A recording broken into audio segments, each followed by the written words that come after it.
Gopala Gopala Gopi Vallabha Gopala. The color is generally understood as a visual experience. But in the yogic sciences, there are ways and methods to divine the color nature of one's inner arrangement or the way energy is structured. There is color associated with it, which is not a visual perception. By physical sciences, as we understand light, as our eyes perceive light, there is no question of color being something beyond visual perception.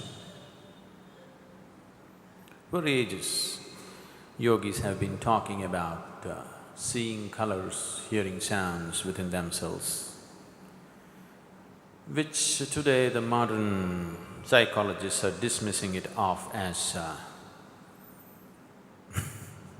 you need treatment, kind of.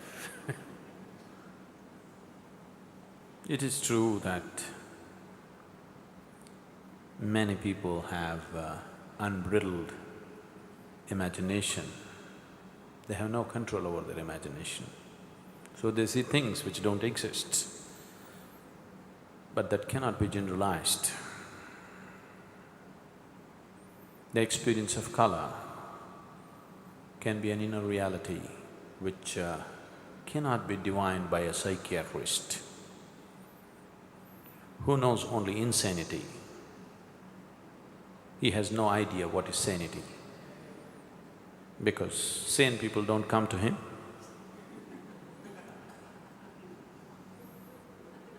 Nor does he know sanity within himself either. So the experience of color is far deeper than visual. There are other dimensions of energy which have a color scheme to it.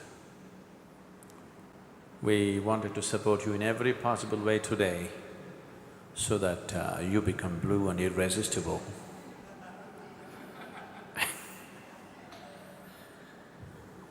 They have worked to make it as blue as possible except painting the hall blue. So we had another option. We prepared goggles so that you could wear blue goggles and turn the whole world into blue. We will go through a certain process we will use imagination, but you need to understand, everything that man has created has come from his imagination. Here we have the necessary energy to use imagination and make it into an absolute reality within ourselves. So by the time we're done with this, you must be shining blue, not just clothes blue. You hear the sounds in my ears. You are blue. Look at the ceiling. It has become like the open sky, all blue. Let him become part of your blue.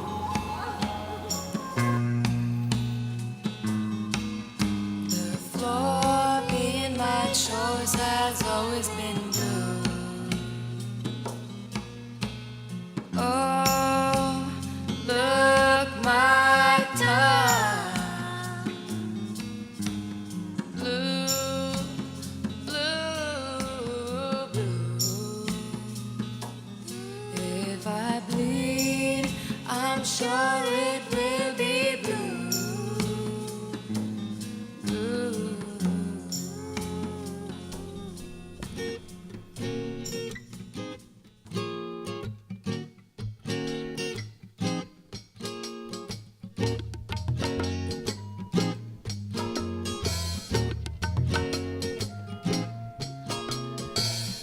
I've traveled far and wide, but no matter where I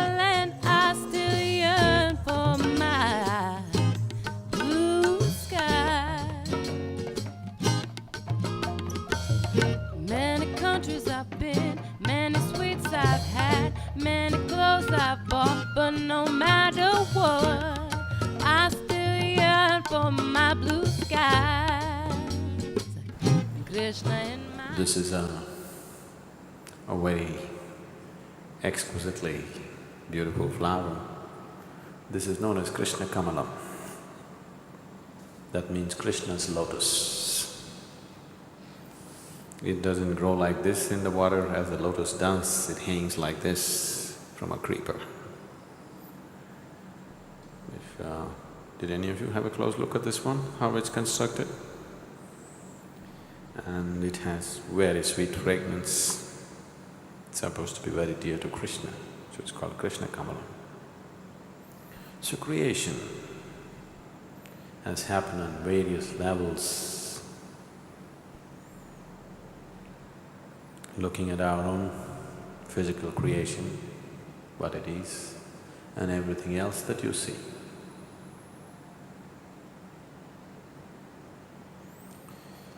It is so magnificent and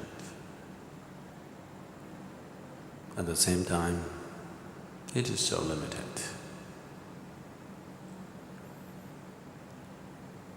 Everything that you know as physical creation is just the mischief of 5 elements.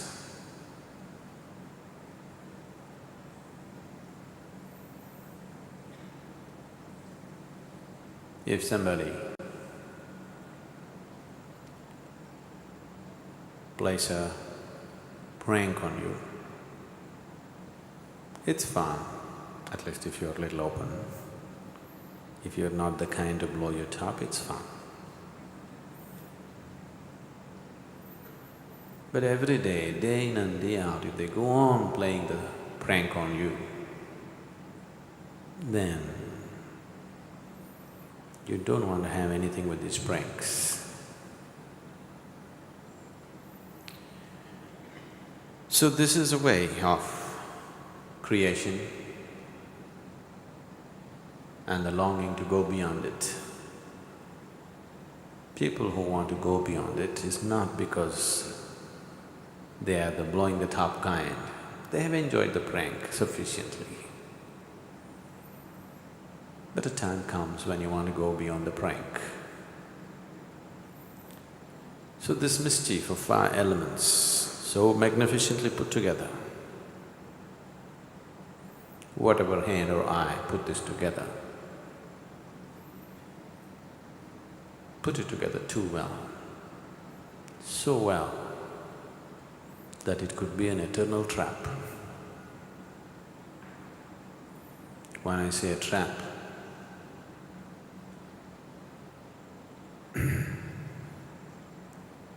trap is something.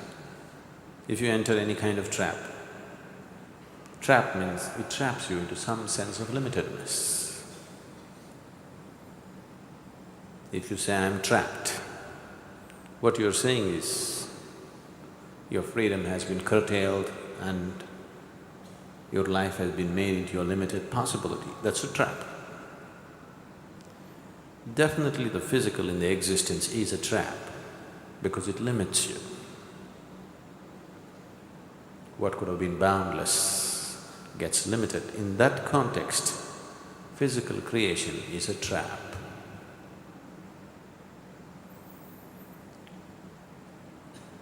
So the wise of the past devised many methods as to how to break the trap, how to go beyond the trap. When you're in it, enjoy it. But at the same time, you're constantly looking for a way to get out of it. The foolish way is, he starts enjoying it and he forgets that he has to go beyond it. There is nothing wrong, anyway you're trapped, let's enjoy the trap. After all, it's a magnificent trap, not an ordinary trap, a fantastic trap, but still a trap. So when you're in it, you enjoy it. But don't make a philosophy, I want to enjoy the trap, I want to enjoy the trap. that means you will have no longing to go beyond the trap. So the way of the yogi is to enjoy the trap when he's in it, but he's working to transcend the trap all the time.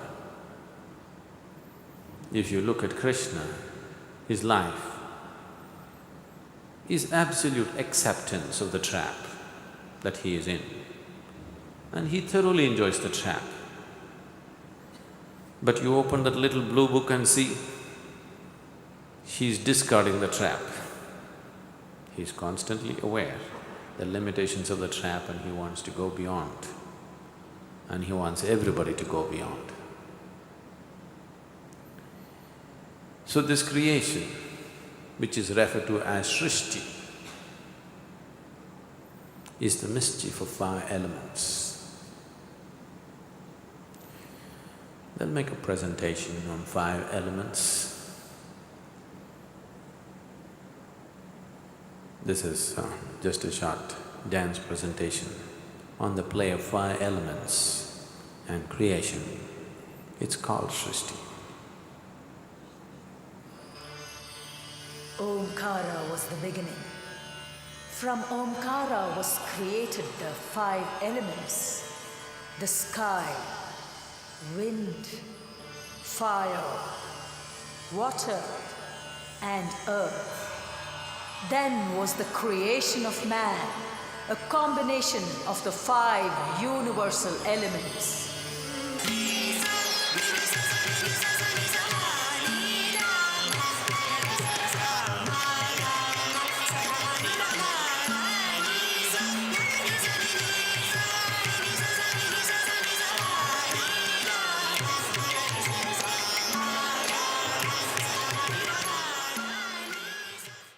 So, from the 5 elements and that level of creation to higher possibilities, if anything needs to happen, we need the necessary ingredients for it and the necessary atmosphere for them to fall together. Have you come armed with the blue book or no? You want to ask questions from the blue book? 3rd chapter. After creating mankind along with sacrifice, the Creator said at the beginning of creation, "By this sacrifice you shall attain all things. Let such sacrifice be your wish-fulfilling cow of plenty. Your sacrifice will satisfy the gods, and the gods in turn will satisfy your needs. This mutual arrangement will get you the greatest good. The gods replete with sacrifice will fulfill your desires, but the one who does not offer any sacrifice to the god but enjoys the natural gifts given by God is considered a thief. The pious who ensure to offer their food first to the gods and then eat only what is left over are said to perform sacrifice even while eating and are thus relieved of all evil." That's what you're saying? We'll read this again. It is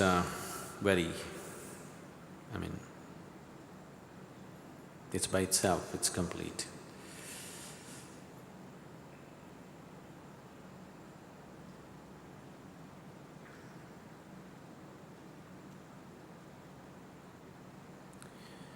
It is better to… Okay, we'll start from 7. O Arjuna, great is the man who can use his mind to control his senses and do his karma without any attachment. It is better to do your duty than to remain without doing anything. Action is important because we cannot even maintain our own body without it. Except a sacrifice, every kind of action done in this world is binding. Hence, perform action like it were a sacrifice that you are doing in the name of God. Do it without any attachment, O son of Kunti. After creating mankind along with sacrifice, the Creator said at the beginning of creation, By this sacrifice, you shall attain all things. Let such sacrifice be your wish-fulfilling cow of plenty. Your sacrifice will satisfy the gods, and gods in turn will satisfy your needs. This mutual arrangement will get you to the greatest good. The gods, replete with sacrifice, will fulfill your desires, but the one who does not offer any sacrifice to the gods but enjoys the natural gifts given by God is considered a thief. The pious who ensure to offer their food first to the gods and then eat only what is left over are said to perform sacrifice even while eating and are thus relieved of all evil. See, one thing is the word sacrifice, the English word sacrifice is a direct conversion, translation of yajna. The word yajna has been translated as sacrifice. So the English word sacrifice you would always understand as giving up something for something else or giving up something for nothing. That's a sacrifice, okay? Giving up something for something else is commerce. Giving up something for nothing is sacrifice. So, yajna need not necessarily mean a sacrifice. Probably yajna is a combination of an offering, an oblation and a sacrifice. It's a mixture of all these three things. So, he is talking about yajna, a ritual through which you can please certain forces in the existence. So, he is referring to gods, not God. So, this is one thing that needs to be understood in this tradition. We have various kinds of beings. There are various kinds of beings. They are all particularly identified according to their quality. We have humans and of course the animal nature and all those things that you can see and around you. Those beings that you cannot see, there are some which we call as bhuta preta category. There are other beings that we call as yakshas. There are other kinds of beings that we call as gandharvas. And there are devas. It is the devas that he is referring to as gods. But he is not talking about the ultimate supreme possibility. He is talking about gods. So based on this, there are tree gods, there are monkey gods, there are elephant gods, there is fruit god, there is vegetable god, there is flower god. For everything there is a god. Is this all figment of imagination? No, it is… everything is happening because of certain forces. They identified these forces and personified them and created a method as to how to find access to them. So these yajnas were processes through which you can find access to certain forces in the existence so that you have an advantage of achieving things much more than you would do by your normal strength and capabilities. Even today, people are using these yagas and yajnas. Generally, for a lot of them it may not work because it's not being properly conducted the way it should be. But for many people it does work.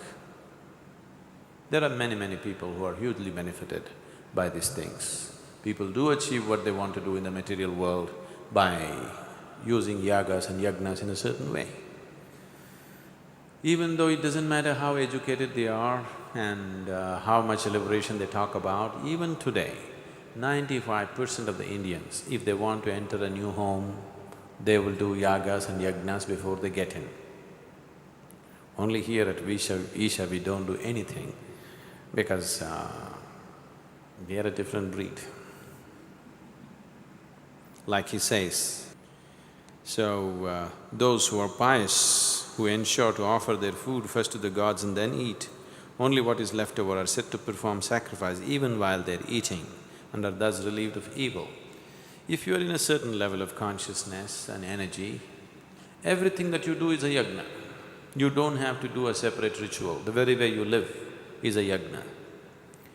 So yajnas are of different kinds. Yajna means a certain means to access a dimension which is right now not in your access.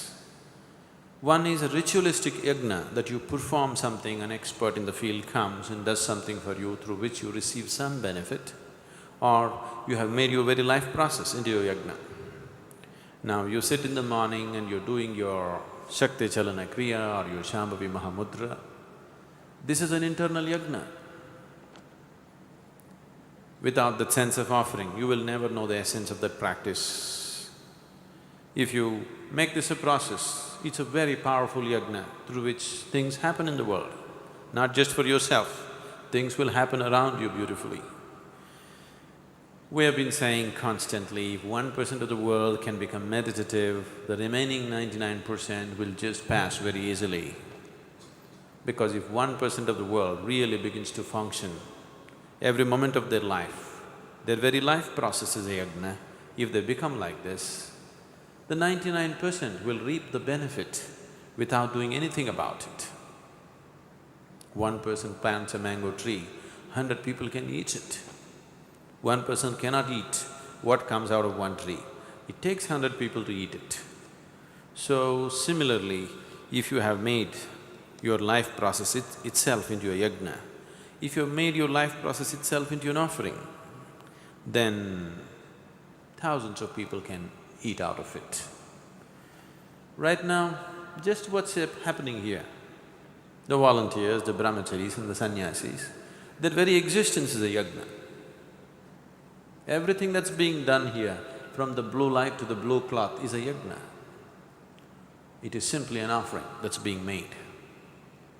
They themselves will never come and sit here. They're not even curious to see what's happening. But through the night and day, they're working to make it happen. This is a yajna. The very place is a yajna bhumi. This is…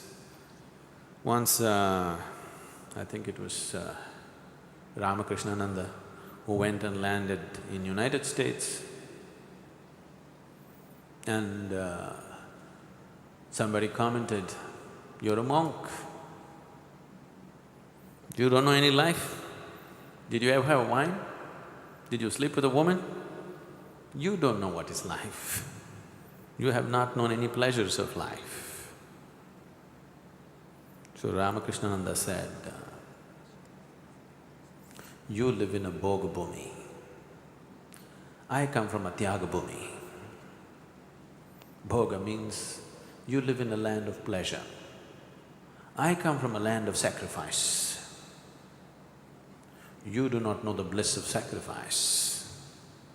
Yes, I do not know the pleasures that you know, but they are so puny for me, that's why I have not looked that way.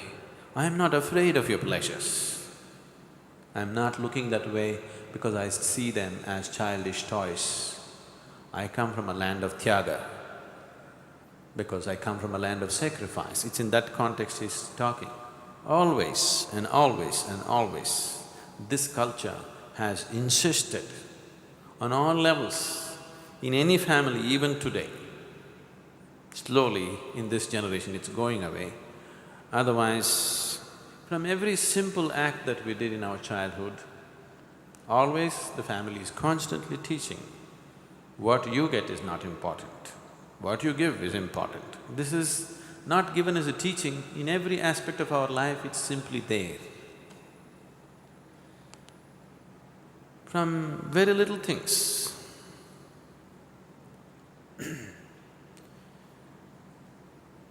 You know, my mother,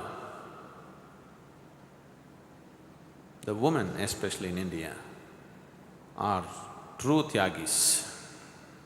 If they have to eat, everybody in the family should have eaten, only then they will eat.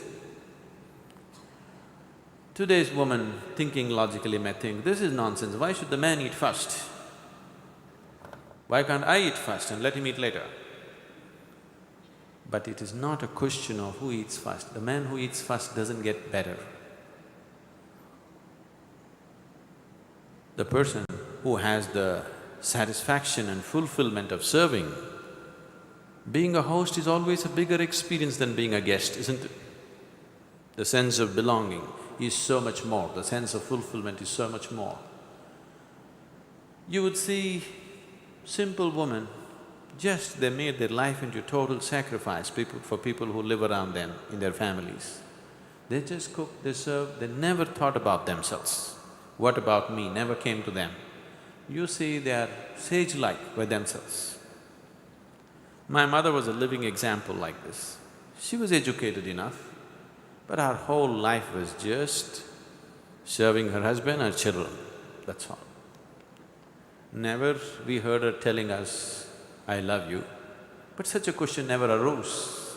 Whether she loves me or not never arose in our minds, because the very way she lives is in complete sacrifice for everybody around us. And nobody ever uttered anything about it, but in many ways, she was a goddess by herself. Everybody treated her as such.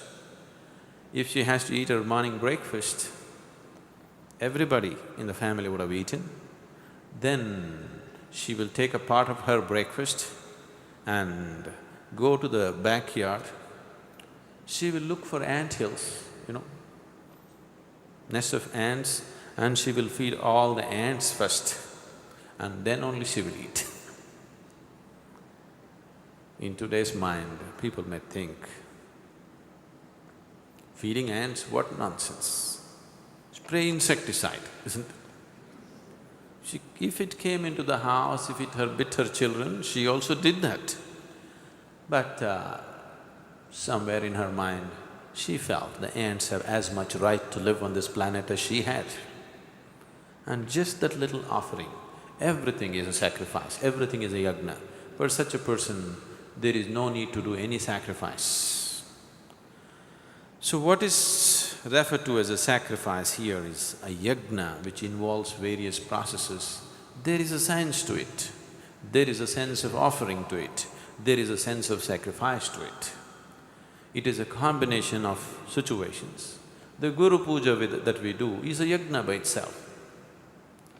People who have witnessed certain Guru Pujas that we have performed in certain initiations, where explosions of energies happened, where other kinds of beings descended and did remarkable things for people. So yajnas were a way of accessing those beings and finding benefit from that. In other cultures, generally they have not been properly identified and classified, all of them are dismissed as angels. But here, different quality beings have been identified as different types, and accordingly you call for a particular being for a particular kind of benefit. There is a whole process and science behind it. He is just referring to it, and maybe before this or after this he might have said more about it, because this is little coming without necessary preparation. It is coming without the necessary preparation of context, rather. One who identifies inaction, and inaction is wise in human society. Such a person is spiritually inclined while engaged in all types of work. Okay, let me read it so that this microphone works better. One who identifies inaction, and action in inaction is wise in human society. Such a person is spiritually inclined while engaged in all types of work. The next one is going somewhere else.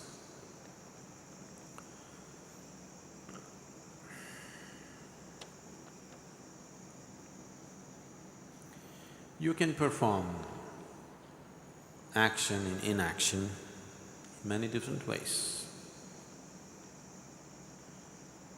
As the four basic parts of yoga, the four ways to approach the ultimate, through the body, through the intelligence, through the emotion and through the energy. In all these ways, one can come to this. If you get into pure action, vibrant action, you will see action will not consume energy, it produces energy. Have you noticed this? You're a little sleepy and tired, you get up and just dance for the joy of it. At the end of it, all your sleep is gone, you're fully empowered, you're willing to be awake for another 3 hours. Have you noticed this?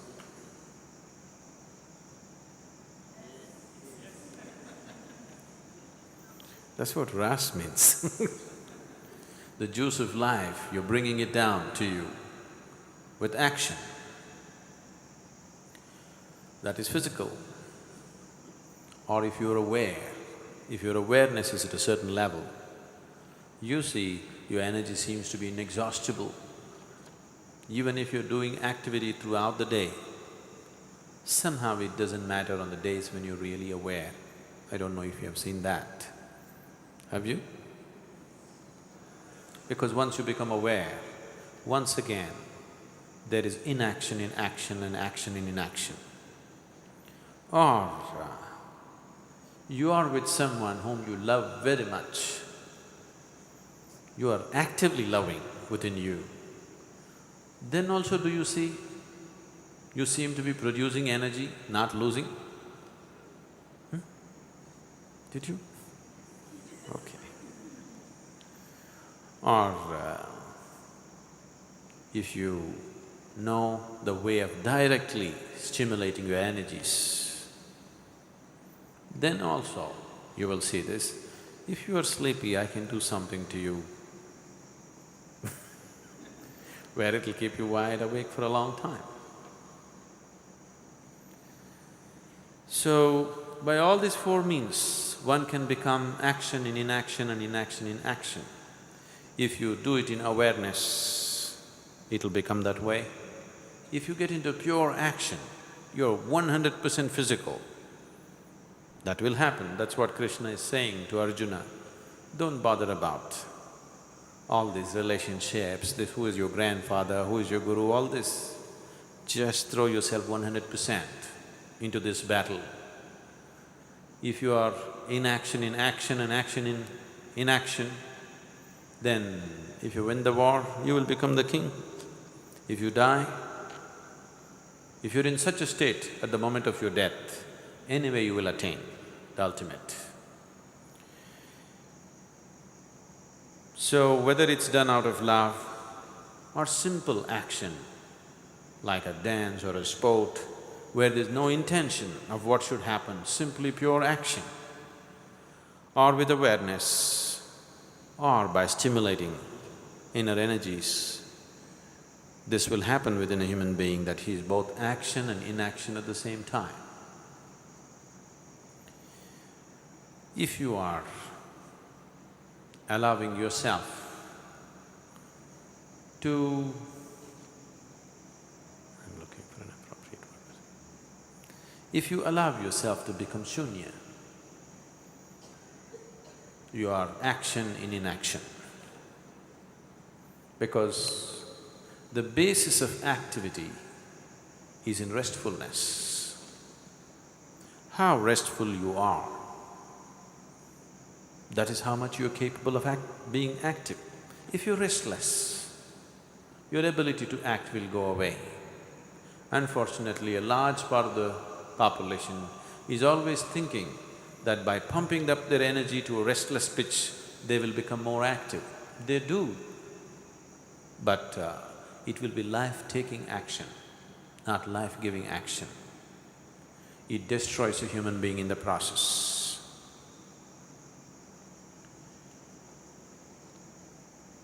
If action is performed in such a way that what you're doing is not about yourself anymore, it is just being done, it's pure action.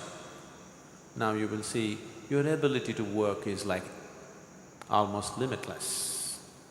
Almost 24 hours of a day, one can be active without the need for so many things that normally the body demands. Next, such a person is spiritually inclined. This could be a little… Okay, he's spiritually inclined while he's engaged in all types of work. That means no matter what he is doing, it is still spiritual. He need not do only meditation to be spiritual. He can cook, he can clean, he can walk, he can work, he can do anything he wants and still be spiritual. Being spiritual will not be some limited type of action, a particular type of action anymore. For a person who is action in inaction and inaction in action, for such a person, everything that he does is spiritual. His very life breath is a spiritual process. He need not do anything in particular to be spiritual. If your love transcends certain limitations, this will happen. If your awareness raises beyond a certain pitch, it'll happen. If the vibrancy of your energies go beyond a certain level, this will happen. Or if you're pure physicality, it will happen. You need to understand, the most difficult of this is to become pure physicality. Because whatever you do, your mind is there. If you dance for an hour, you will only find few moments when the mind has been obliterated, pure physicality. Rest of the time, whatever you're doing, your mind is going on interpreting so many things, not just about yourself, about everybody in the world. So the most difficult thing is to become pure physicality. Not necessarily difficult, I'm saying for this group of people, not essentially for all human beings. Right now, for this type of people, to become purely physical is the most difficult thing. To become aware is possible, but to hold awareness, once again, there are moments of awareness in a day. There is no awareness all the time. This is why now we turn blue. Emotion is something that you can hold easily. Energy is something that you work on because there are specific processes to work the energy, and emotion is something that you can hold easily. You can keep up your emotion of love for a longer period than your awareness or pure physicality right now, the way you are right now. Isn't it so? Is it so? The way you are right now, your ability to hold your emotion in terms of duration is much better than holding your awareness or being pure physicality for a period of time. Those happen only specks of time. But at least you can feel love for 2 minutes at least. Am I crossing my limits? Because you fall in and out of love constantly. It's happening on a daily basis, minute-to-minute basis, people are falling in and falling out of love constantly. But still, that is what you're really good at right now. And in spite of you, whether you like it or you don't like it, if you sit in the morning and do the kriya, it works by itself. So that is possible for you, to raise your energy levels and to hold your emotion. These are the easier things to you right now, the way you are made right now. Though mind has become a large part of modern life, though mind has become a large part, it is still in a very badly out of control state.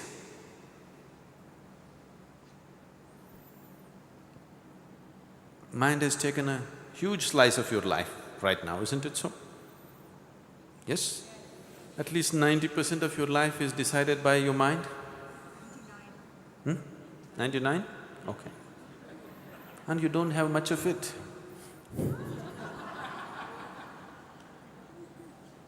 And what little you have is still out of control.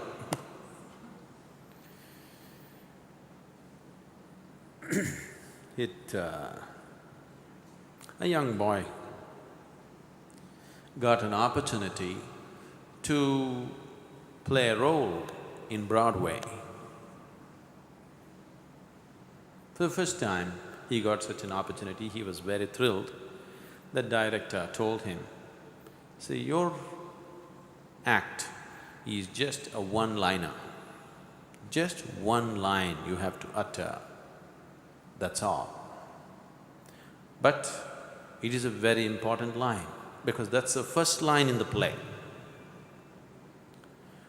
So when you come out there, when the screen opens, you come out there dramatically and all you have to say is, 'Hark, the cannons roar.' That's all you have to say." The actor said, "That's very simple. I get the line right away. Hark, the cannons roar. I got it already. I'll do it, no problem at all." So he was very excited about this role. For the first time in his life, he's got a break to do it in the Broadway. So wherever he went, on the street, on the New York City streets, whoever he saw, he said, "Hark, the cannons roar." He practiced all over the town. That fateful evening came.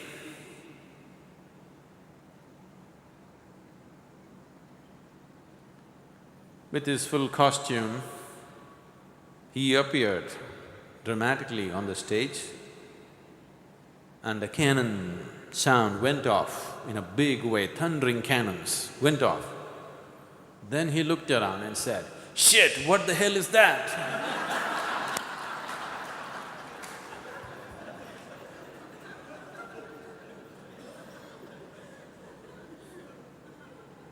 Isn't this happening to you?